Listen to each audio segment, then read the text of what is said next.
CM साहब क्या कहेंगे? आम आदमी पार्टी का कहना है कि वो आपके पास कैंडिडेट नहीं बचा कुरुक्षेत्र से, इसलिए वो दूसरी पार्टी से कैंडिडेट लेकर आया। ये आम आदमी पार्टी का। प्रकाश जिंदल हमारे यहाँ से सांझे प्रत्याशी रहे हैं, आपको जानकारी होगी, ये बाहर के नहीं है।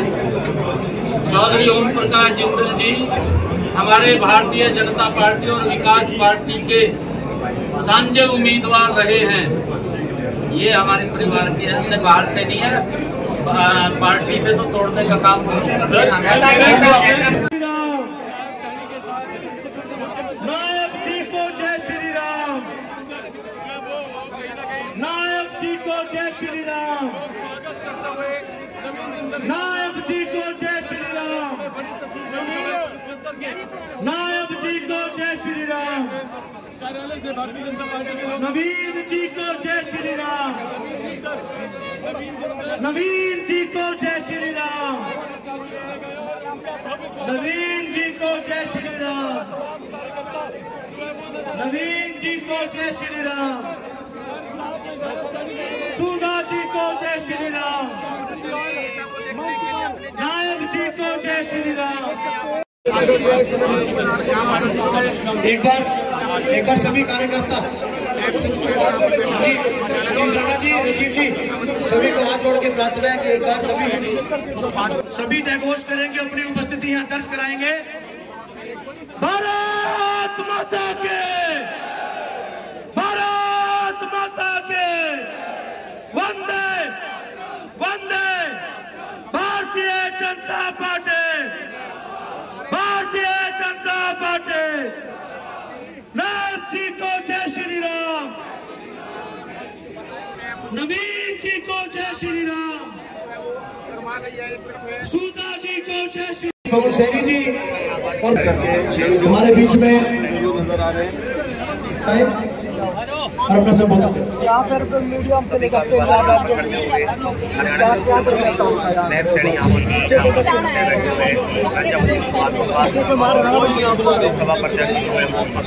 पूरा जगह ऊपर कमल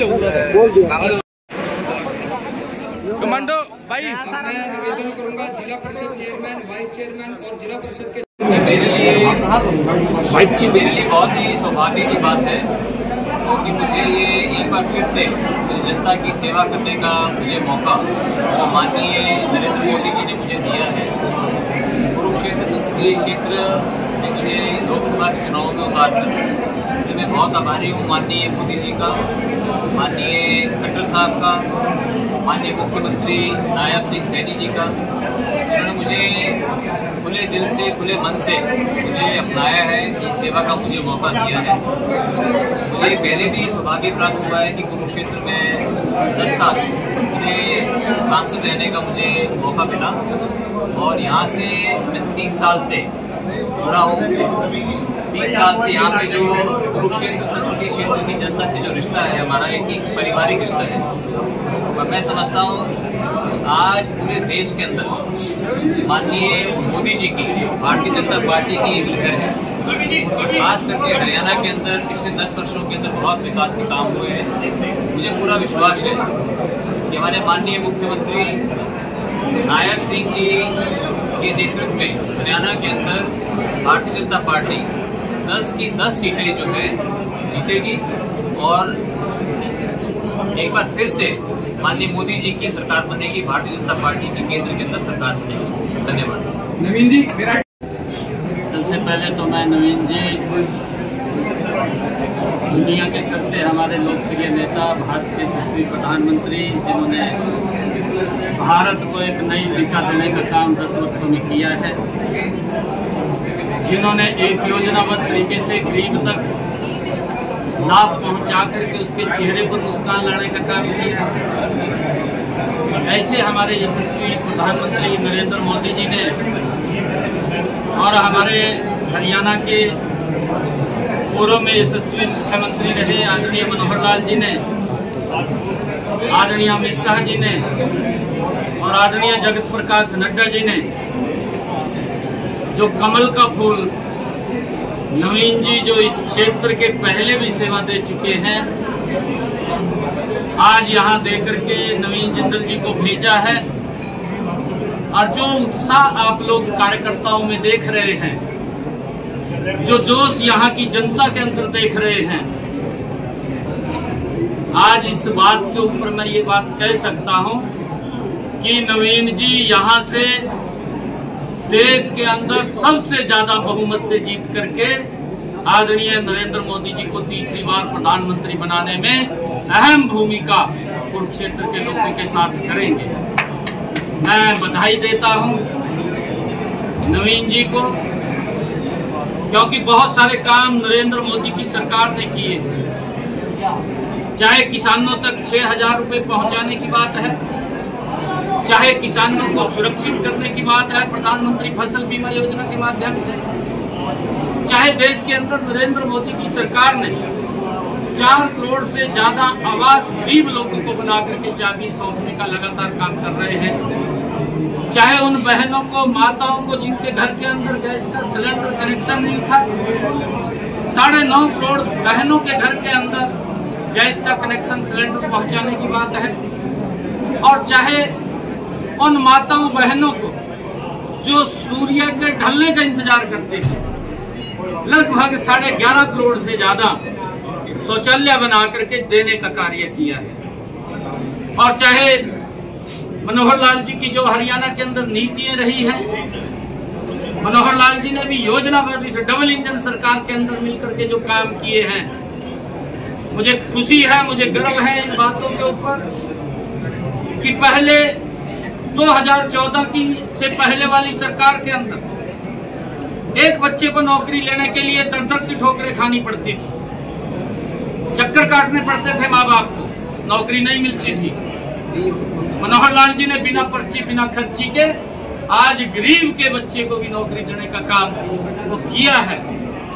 इससे एक बड़ा लोगों के अंदर एक जो उत्साह और जो जोश है, युवाओं को भी लगने लगा है कि पहले सरकारें बात नहीं सुनती थी, अब हमारी बात को सुनती हैं। ये जोश भी युवाओं के अंदर है।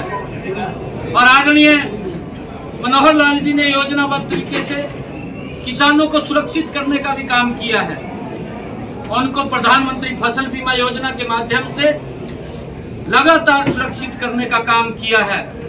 मुझे ध्यान में है, कांग्रेस का अगर 10 साल का शासन देखें, मात्र 5668 करोड़ रुपया किसानों को उनकी फसल खराबे का भेजा। मनोहर लाल जी ने इन 9.5 वर्षों के अंदर हमारी सरकार ने 11,000 करोड़ रुपया किसान की अगर फसल का खराबा हुआ है तो उसके खाते के अंदर डायरेक्ट पहुंचाने का काम किया। चाहे भावांतर भरपाई के माध्यम से किसान को सुरक्षित करने का काम किया है। इस प्रकार का दुष्प्रचार कांग्रेस ने किया था कि एमएसपी बंद हो जाएगा, लगातार नरेंद्र मोदी की सरकार एमएसपी देने का काम किया है। देश का रोड का इंफ्रास्ट्रक्चर हो, देश की रेलवे की कनेक्टिविटी हो, देश की एयर कनेक्टिविटी हो, देश के अंदर स्वास्थ्य को लेकर के नए एम्स बनाने की बात हो, देश की धारा 370 जैसी समस्या का समाधान करने की बात हो, जिसको पूरा देश भुगत रहा था। हमारे आर्मी के नौजवान जो हमारी सुरक्षा के लिए खड़े होते थे, वो उस समस्या से जूझ रहे थे, परंतु मजबूती से उस समस्या का भी समाधान इन 10 वर्षों के अंदर नरेंद्र मोदी की सरकार ने किया है। मुझे खुशी है कि जो विकास की एक नई गति नरेंद्र मोदी जी के नेतृत्व में चली है, हरियाणा के लोग उस गति को और गति देते हुए जो प्रधानमंत्री जी का विजन है कि हमने 2047 तक विकसित भारत बनाना है, और उस विकसित भारत के अंदर हरियाणा अपनी प्रमुख भूमिका अदा करेगा। और उसमें अपनी भूमिका अदा करते हुए 10 की 10 लोकसभा की सीटें नरेंद्र मोदी जी के पास भेज करके तीसरी बार प्रधानमंत्री बनाने का काम करेगा। मैं आज नवीन जी को बहुत बहुत बधाई देता हूं, और पूरे कार्यकर्ताओं को आज जो जोश जो उत्साह देखने को मिला, मैं इसके आधार के ऊपर ये बात कह सकता हूं कि यहाँ से नवीन जिंदल जी बड़े मैंडेट के साथ जीत करके नरेंद्र मोदी जी को तीसरी बार प्रधानमंत्री बनाए। सीएम साहब, और कांग्रेस के बड़े नेता चुनाव लड़ने से मना भी कर रहे हैं अंदर खाते, कहीं ना कहीं उनको हार दिखाई दे रही है। और आने वाले समय के अंदर ये डबल इंजन की सरकार मिलकर के फिर देश और प्रदेश को एक विकास की नई ऊंचाइयों को पहुंचाने का काम करेगी और जो विकास की एक गति चली है उस गति को और तेज करने का काम हरियाणा प्रदेश के लोग करेंगे। देखिए, ऐसा कहीं नहीं है किसी की सिक्योरिटी के साथ, इसको प्रोटोकॉल के हिसाब से, लॉ के हिसाब से, जहां पर भी जो एक नियम बना हुआ है उस नियम प्रक्रिया के हिसाब से जिस व्यक्ति को जितनी सिक्योरिटी की आवश्यकता है सरकार उतनी सिक्योरिटी उसको उपलब्ध करा रही है। अगर किसी को लगता है कि मुझे कोई किसी प्रकार की दिक्कत, परेशानी या खतरा है तो उसके ऊपर सरकार विचार करती है, किसी को दिक्कत नहीं। देखिए, हमारे एक हरियाणा के अंदर कहावत है कि हाथी के दांत खाने के और दिखाने के, और ये सेम कहावत ये आम आदमी पार्टी के ऊपर लागू होती है। और उन्होंने जिस प्रकार का मंच से खड़ा होकर के कहा कि हम कट्टर ईमानदार हैं, हमारी पार्टी कट्टर ईमानदार है, आज उसका चेहरा पूरे देश के सामने आया है। आज लोग देख रहे हैं कि जिस प्रकार से बैक पिछले दरवाजे से नीतियां बना करके उसका जो लोगों के संसाधनों के ऊपर किस प्रकार से उन्होंने उसका दोहन किया है, ये सारा का सारा दिखाई दे रहा है। और हमने तो पहले भी मैंने ये बात कही थी कि इसमें डरने की कोई बात नहीं है, कि अगर जो पैसा आया है वो तो बताना पड़ेगा कि कौन से रास्ते से आया है। अगर नहीं बता सकते फिर तो कार्रवाई करेगी, परंतु इस प्रकार की जो ईडी पहले भी कार्रवाई करती थी और आगे भी कार्रवाई कर रही है, कांग्रेस के समय में भी कार्रवाई करती थी। अगर कोई गलत काम करता है तो उसके खिलाफ अलग वो स्वतंत्र एजेंसी है, वो काम करती है उसके अंदर। क्योंकि ये लोग जिस प्रकार की बात थी आप देख भी रहे हैं कि इन्होंने जो गाली भी देते थे और गले भी लगा रहे हैं, ये नीति हमें यहाँ दिखाई दी है।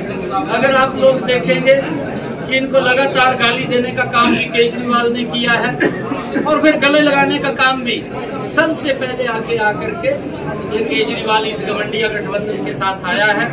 एक ही इनकी नीति है, एक ही इनका विचार है, ये देश की भलाई के लिए नहीं, ये देश को कमजोर करने के लिए काम करते हैं।